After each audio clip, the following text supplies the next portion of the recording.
But just because you keep dogs as pets, and the prophets earlier kept dogs to take care of the sheep, of the cattle, so the other people say you're not a Muslim.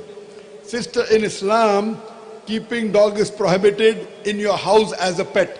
But keeping a dog for hunting is no problem. As a guarding your house, no problem. So what the prophets used to take dogs was to keep the flock of the cattle together, that is permitted. So if you use dog for hunting, it's allowed. To take care of the cattle, it's allowed.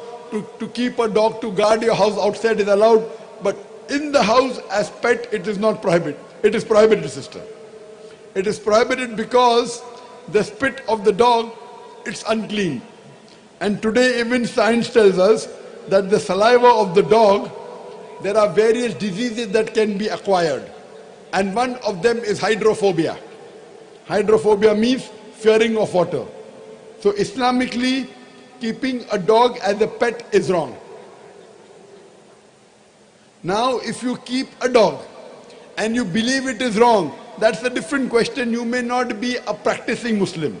But someone to say you're not a Muslim, that's a very strong statement. That keeping dog is prohibited because it leads to various diseases. Keeping a dog. You can keep him to guard your house. You can keep him to protect your cattle, no problem. But Islamically, keeping a dog is wrong. That's the reason a prophet said that if the dog licks any vessel, you have to scrub it 3 times with earth.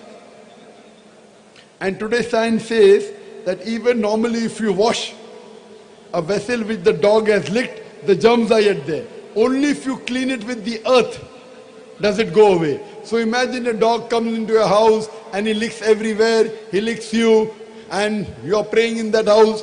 So but naturally it is filthy, sister. So Islamically to keep a dog as a pet in your house is prohibited, sister. Hope that answers the question. Okay, thank you. But outside is okay, right? Outside as dog for hunting, for protection, not as a pet. For guarding the house. Guarding the house, no problem.